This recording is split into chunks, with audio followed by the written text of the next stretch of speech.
Amigo, olá meu amigo do canal Raciocínios Espíritas, tudo em paz? Eu sou o professor Danilo Cruz, voluntário aqui do canal, e me proponho a estudar semanalmente a obra Sabedoria do Evangelho de Carlos Torres Pastorino, que é uma obra esplêndida, trazendo uma compreensão espírita sobre os Evangelhos de Jesus, sempre numa lógica de que tudo que acontece na vida de Jesus e todos os seus ensinamentos são metáforas, são símbolos, são analogias para o que acontece na nossa caminhada espiritual, no nosso processo evolutivo. Estamos já no terceiro volume dessa magnífica obra e hoje nós vamos falar sobre um capítulo curto chamado Jesus é Seguido. Preciso comentar que o capítulo foi escolhido para ser somente esse curto, porque o próximo capítulo é um pouco mais longo e a gente vai precisar de um pouco mais de tempo, então por isso eu escolhi manter o próximo capítulo inteiro e por isso hoje nosso encontro é um pouco mais curto do que o habitual. Pois bem, então vamos ao capítulo que Pastorino chama de Jesus é Seguido.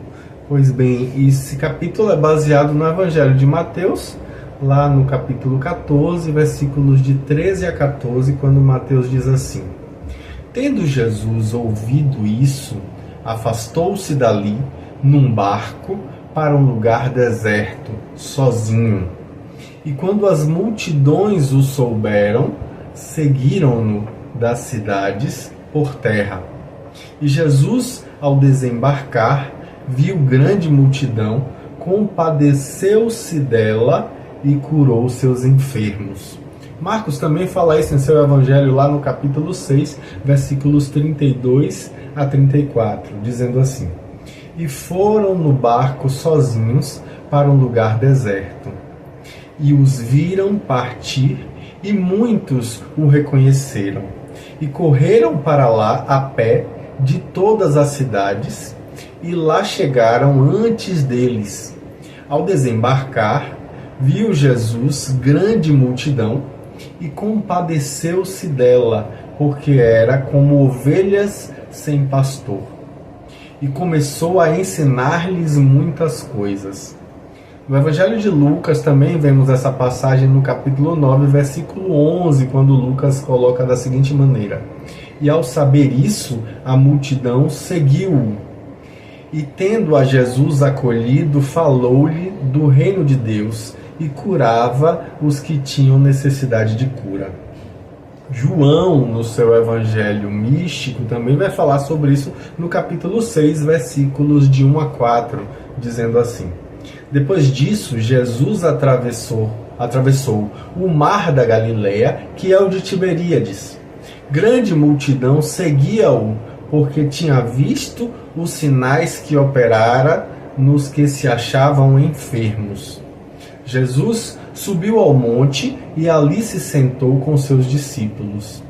E estava próxima a Páscoa, festa dos judeus.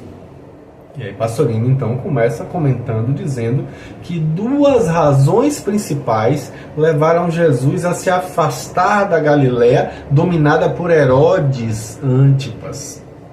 A primeira foi, obviamente, proporcionar aos discípulos que acabavam de regressar de um giro de pregações e curas, um pouco de repouso longe das multidões, das pessoas ali sofredoras, sequiosas de conhecimento, conforme a gente vê lá no Evangelho de Marcos, capítulo 6, versículos de 30 a 31, e também no de Lucas, capítulo 9, versículo 10.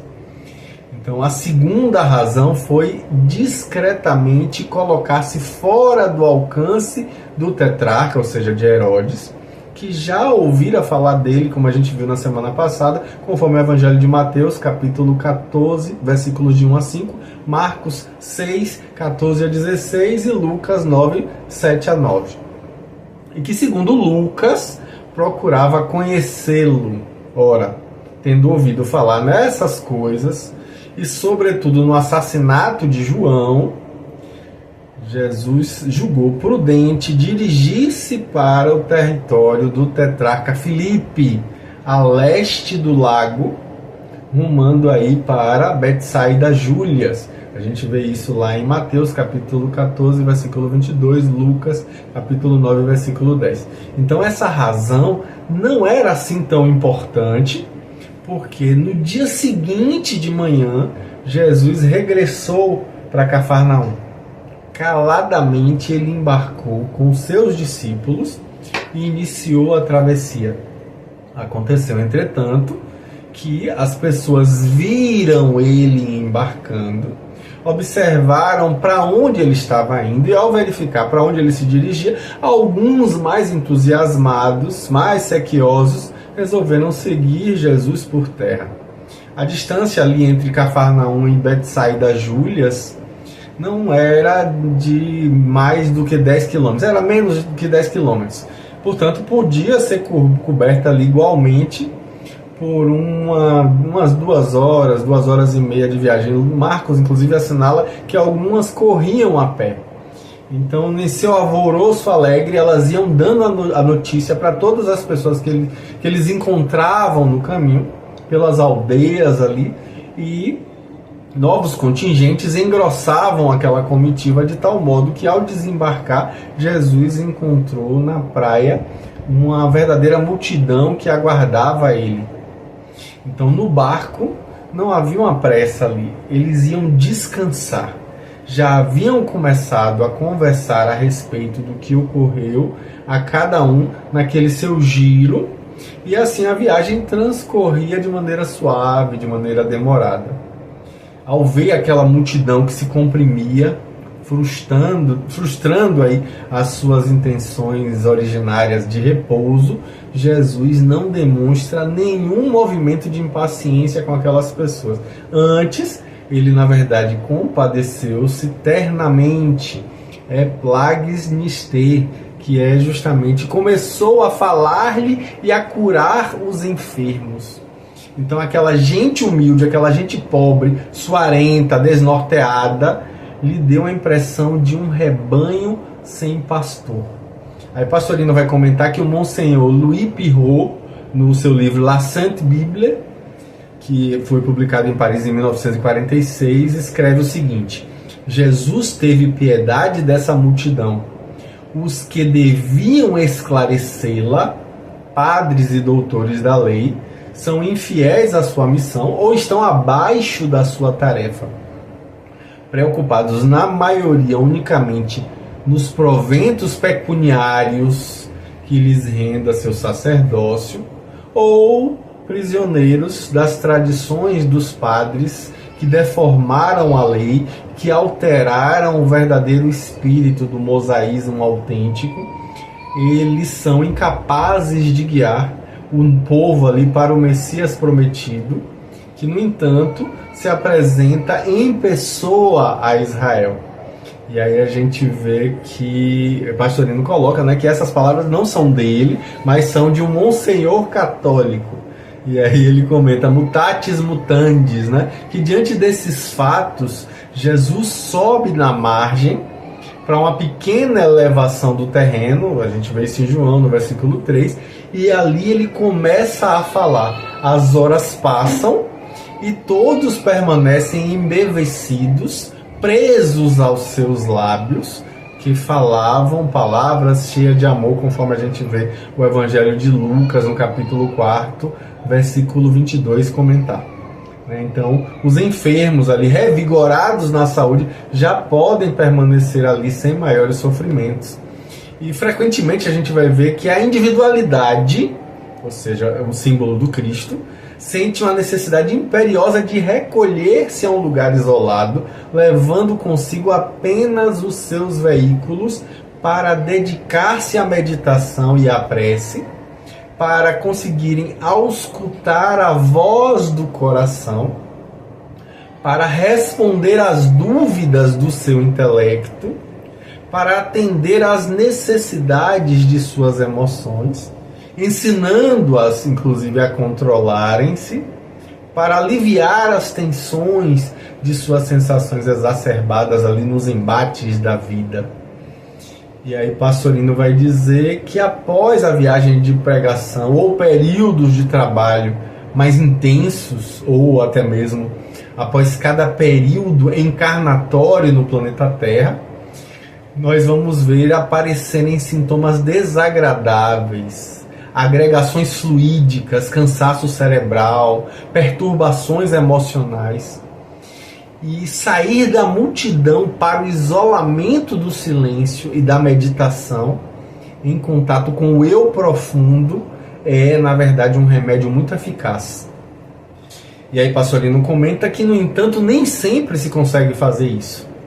Quantas e quantas vezes, fala Pastorino, nós, exaustos e confusos, vamos à procura de repouso e, em lugar do repouso, nós encontramos uma outra multidão à nossa espera, pedindo favores, suplicando conselhos, solicitando passes, nos expondo às dúvidas, jogando-nos em cima dos seus problemas. Pois bem, aí Pastorino diz que cabe a nós aprender a lição que nos é aqui ensinada por Jesus, não nos aborrecer, nem sequer nos impacientar com essa situação, olhar sempre os sofredores como ovelhas sem pastor e segurar ali a questão do serviço, a oportunidade do serviço, nos compadecendo de todos que ainda estão presos nas ilusões do corpo, nas ilusões da matéria, que se creem injustiçados. Mas a lição tem um outro detalhe aí, que o atendimento tem que ser multiface.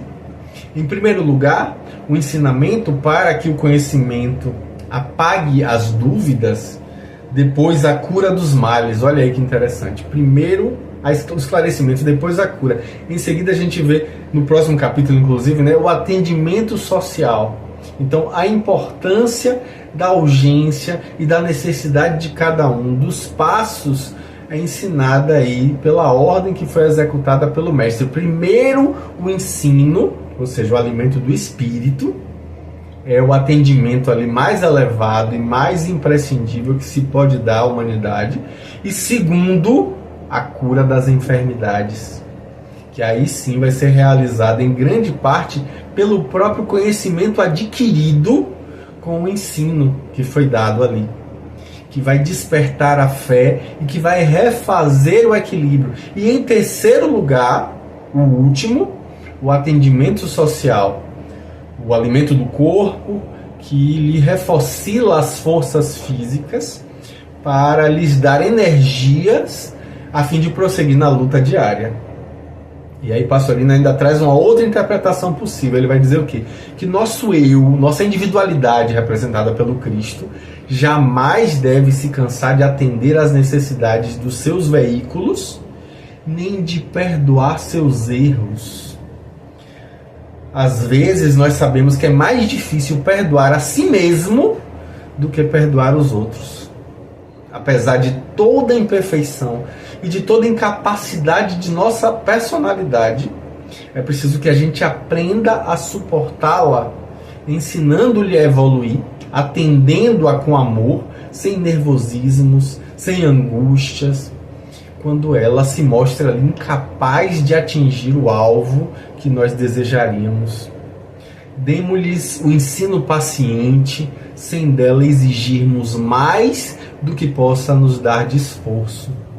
Alimentemo-nos a fome de conhecimento com palavras simples, demonstrando que a evolução é realmente uma coisa penosa, é uma coisa difícil, é uma coisa carecente de carinho e de ajuda. Esse é o grande desafio.